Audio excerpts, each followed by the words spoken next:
I kind of ply it weird.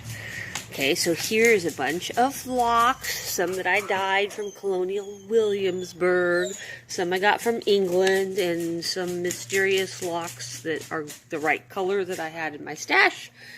My feathers, my wool for the core, and then those are going to be what I spin on my little spinning wheel to ply.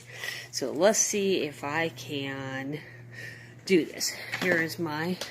This is Big Bertha. Say hi to Big Bertha.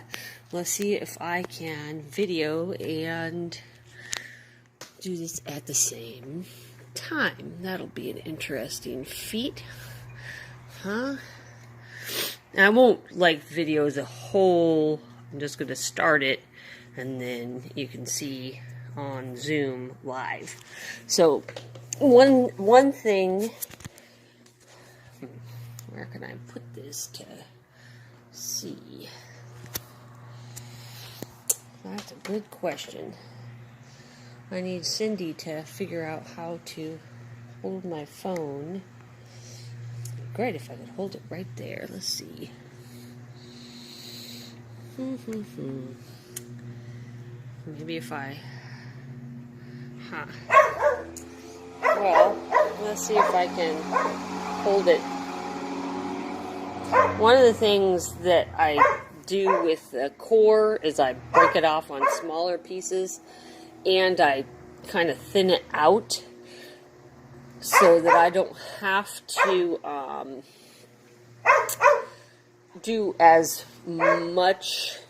And I'm going to go ahead and pre-draft a little bit so that I don't have to draft so much while I'm doing it, because your hands are going to be doing 50 million things, and it's really, Leo, really hard to, if you have your whole thing of yarn in.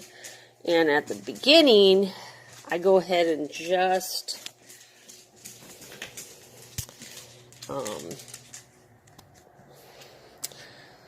spin up a little that's going to go on to the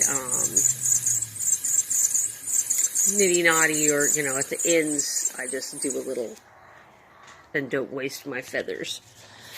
Okay, let's see, can we get there? This is interesting, trying to figure out how to hold the camera lock, and you have to pay attention to the drafting. It takes a little bit of practice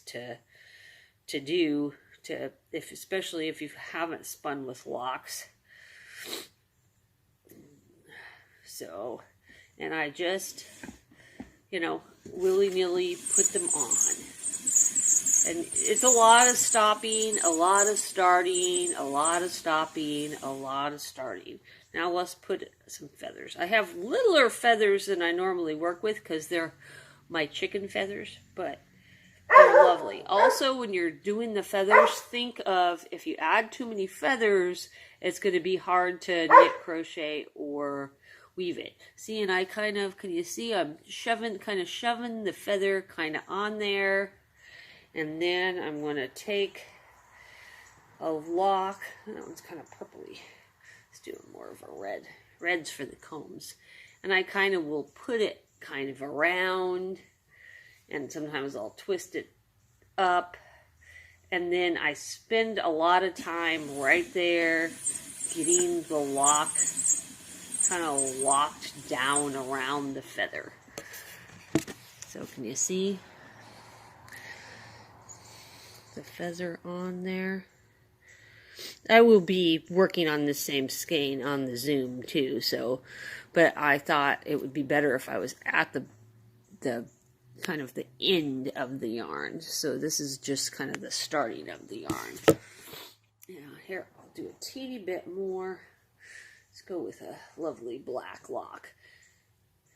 And there's, just whatever you like. You can put the locks as thick or thin as you would like on there. And then, make sure you're remembering to draft. But how thin or thick just so that it's kind of will stick on there. As that lock didn't like it as much, but it's okay because we can draft a little more and just keep going. Just keep going. There we go. Now he's happier.